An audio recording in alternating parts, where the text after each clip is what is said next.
Demonstrations are taking place in Tunisia this weekend to protest against an ongoing economic crisis and government crackdown on opposition. President Kais Saied has ruled by decree since suspending parliament in 2021 in a power grab. In recent weeks, anger over the rising cost of living has boiled over into unrest, with police responding by arresting union leaders, journalists, and political opponents. It was a show of force by Tunisia's powerful workers' union. Thousands on the streets in 8 cities last month. Fed up with the rising cost of milk, bread and other staples. And a wave of arrests which threaten the country's fragile democracy. Trade unionists are being targeted, putting trade unionists in jail, falsifying cases, arrests and similar actions suggest the authorities are seeking to silence the Tunisian General Labour Union. During a recent walkabout at a market, President Kais Saied saw up close some of the frustration underpinning the protests. But he insisted those arrested were behind the deepening crisis, not him. The state won't stand idle in the face of those who have fueled and those who seek to fuel the social situation by raising prices and stockpiling goods.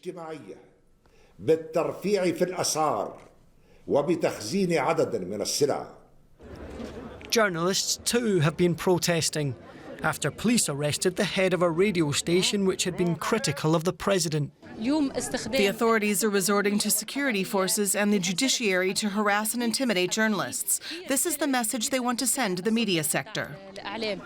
Until recently, Tunisia was seen as the Arab Spring's last success story. But many fear hard-won freedoms are now being eroded. Now we welcome Alicia Volkman, a freelance journalist based in Tunis, to tell us more about what is happening in Tunisia. Can you tell us why the Tunisian Labour Union called for this protest today?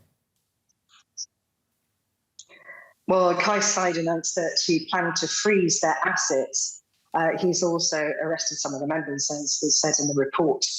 But I think one of the real crunches is when Esther Lynch, who is from the European Trade Union Congress, came to Tunisia in solidarity with the UGTT in a protest 2 weeks ago in Sfax. And she called for more dialogue and negotiations and said it's just, she did stand against the issue of imprisoning unionists. And he ordered for her expulsion within 24 hours. He's also blocked the entrance to a Spanish trade union leader as well.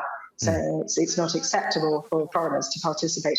So there's been a constant provocation and constant sidelining. The thing is, the UGTT now are pretty much the only movement that can really mobilise large amounts of people, as we've seen on the streets. So he's pretty much cut down the major parties like Ennahda. He's imprisoned the major opposition or part of the major opposition movements such as the National Salvation Front's leaders. So the next big obstacle for him to solve is the union movement.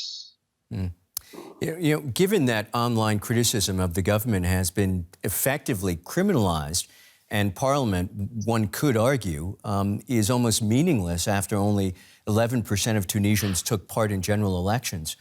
Are there any checks and balances left in the country? Effectively, no. He's also tried to muzzle the judiciary.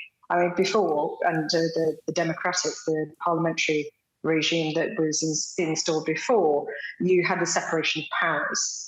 What he did in last July was to consolidate all powers in his new constitution. And his basic goal is absolute control and absolute power.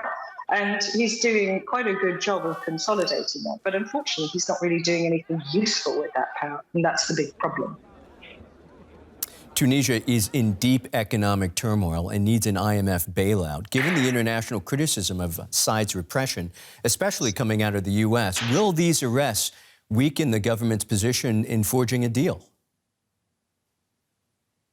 Well, the IMF deal is about stabilizing currency. and about basically keeping things in a state of status quo. It's not about 1.9 billion isn't nothing, but it is not a large enough amount to really kind of relaunch a country. The other thing that people get wrong about the IMF is that it's a particularly political thing. What slowed things down is actually technical issues. Tunisia failed to supply the budget for 2023 in time. And a lot of it's simple failure to fill out forms and to meet the deadlines of reports to the IMF to actually process things.